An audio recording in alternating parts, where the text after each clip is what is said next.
Bienvenidos opositores y opositoras a la Academia Opositando. Hoy vamos a repasar el título preliminar de la Constitución Española de 1978. En el artículo 1 establece que España se constituye en un Estado social y democrático de derecho, lo cual es muy importante porque este Estado social hace referencia a las personas y democrático porque estas personas participan en las decisiones que se toman en nuestro Estado. Que propugna como valores superiores de su ordenamiento jurídico la libertad, justicia, igualdad y pluralismo político. En cuanto a los valores superiores del ordenamiento jurídico, se refiere a que cada vez que se hace una norma en nuestro Estado, tiene que respetar estos 4 valores, es decir, la libertad, justicia, igualdad y pluralismo político. En el segundo apartado del artículo 1 de la Constitución encontramos que la soberanía nacional reside en el pueblo español del que emanan los poderes del Estado, es decir, el poder de tomar decisiones lo tiene el pueblo y de este poder nacen los 3 poderes que todos conocemos como son el legislativo, que son las Cortes Generales, ejecutivo, que es el gobierno, y judicial, que son nuestros jueces. En cuanto al último apartado del artículo 1, tenemos que la forma política del Estado español es la monarquía parlamentaria. Bien, en nuestro Estado tenemos un monarca, que es el rey, pero también tenemos un parlamento, que en este caso serían las Cortes Generales, con lo cual están cohesionados y se necesitan para funcionar correctamente ambos. Vamos con el artículo 2. La Constitución se fundamenta en la indisoluble unidad de la nación española, patria común e indivisible de todos los españoles, y reconoce y garantiza el derecho a la autonomía de las nacionalidades y regiones que la integran, y la solidaridad entre todas ellas.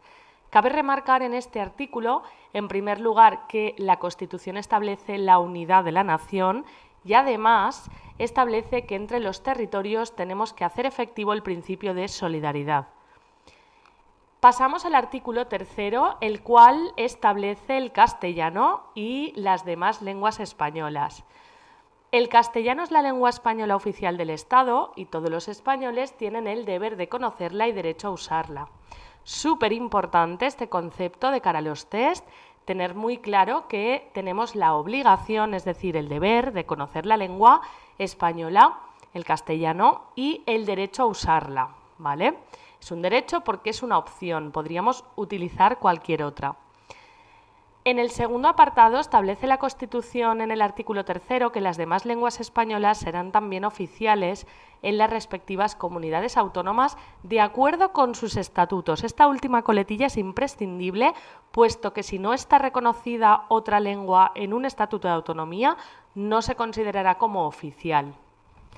Y en el tercer punto encontramos que la riqueza de las distintas modalidades lingüísticas de España es un patrimonio cultural que será objeto de especial respeto y protección. Vamos con el artículo siguiente, el artículo 4, que nos establece cuál es la bandera de España y las de las comunidades autónomas.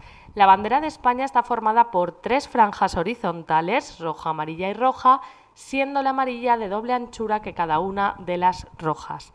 Esta última coletilla os va a ser imprescindible para realizar cualquier tipo de test, ya que suele ser bastante preguntable.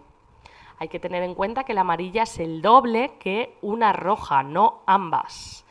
Tened en cuenta ese criterio.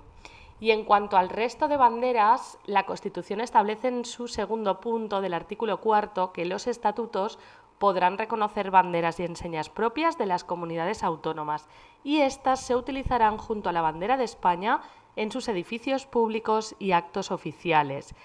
También remarcar que se trata de edificios públicos y actos oficiales, ya que en algún test encontraremos referencias muy genéricas como edificios, todos sus edificios, y no sería correcto.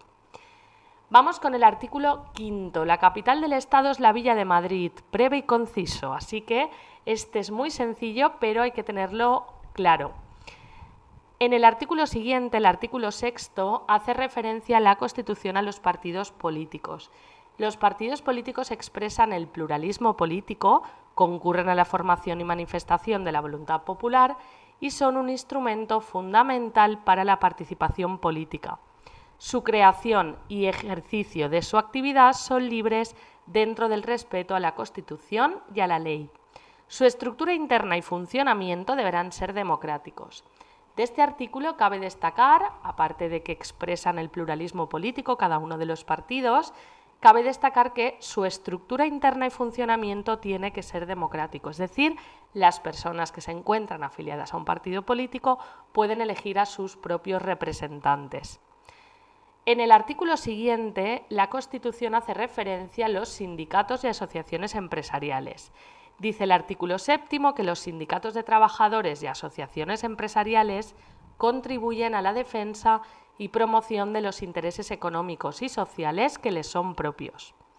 Su creación y ejercicio de su actividad son libres dentro del respeto a la Constitución y a la ley, y su estructura interna y funcionamiento deberán ser democráticos.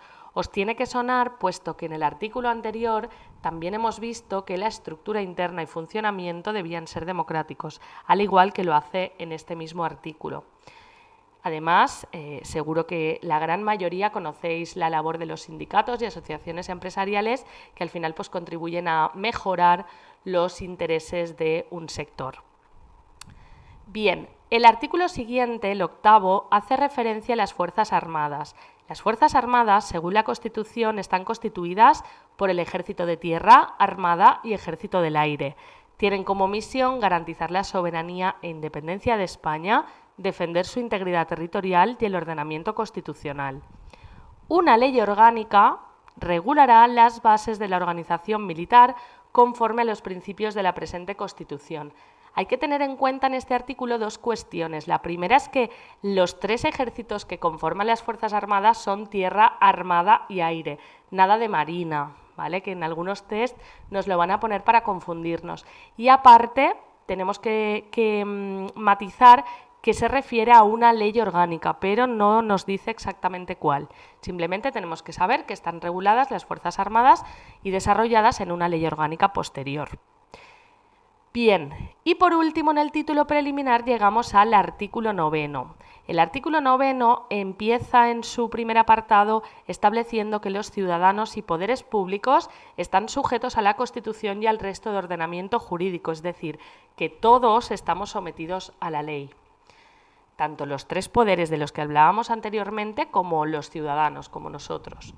En el segundo punto establece la Constitución que corresponde a los poderes públicos promover las condiciones para que la libertad y la igualdad del individuo y de los grupos en que se integra sean reales y efectivas, remover los obstáculos que impidan o dificulten su plenitud y facilitar la participación de todos los ciudadanos en la vida política, económica, cultural y social. Es decir, en este apartado la Constitución establece que son los poderes públicos los que tienen que pelear para que los ciudadanos tengamos acceso a libertad y a la igualdad. Y si hay algún obstáculo, pues eliminarlo, removerlo para que tengamos plenitud en estos 2 derechos. Bien, y en el tercer punto, la Constitución establece una serie de garantías jurídicas, es decir, la Constitución garantiza el principio de legalidad, la jerarquía normativa, publicidad de las normas y retroactividad de las disposiciones sancionadoras no favorables o restrictivas de derechos individuales, la seguridad jurídica, la responsabilidad y la interdicción de la arbitrariedad de los poderes públicos. Incido en cada uno de los principios y voy a matizarlos de manera que legalidad lo tenemos claro, es decir, todos estamos sometidos a la ley, tal y como indicaba el primer apartado. Jerarquía normativa, todas las normas en nuestro país no están en el mismo nivel jerárquico, con lo cual vamos a tener una pirámide que va a establecer que hay unas normas un poquito más importantes que otras, como por ejemplo la Constitución va a estar segurísimo en la cúspide. Publicidad de las normas se tienen que publicar necesariamente en el boletín que corresponda, en el diario que corresponda, pero deben publicarse. Y retroactividad de las disposiciones sancionadoras no favorables es que no podemos aplicar una disposición que sancione a algo ocurrido con anterioridad si no es favorable, con lo cual no se puede aplicar si no es favorable. La seguridad jurídica hace referencia a evitar el vaivén de las leyes y la responsabilidad y la interdicción de la arbitrariedad de los poderes públicos, por último, hace referencia a que los poderes públicos tienen prohibido taxativamente ser arbitrarios.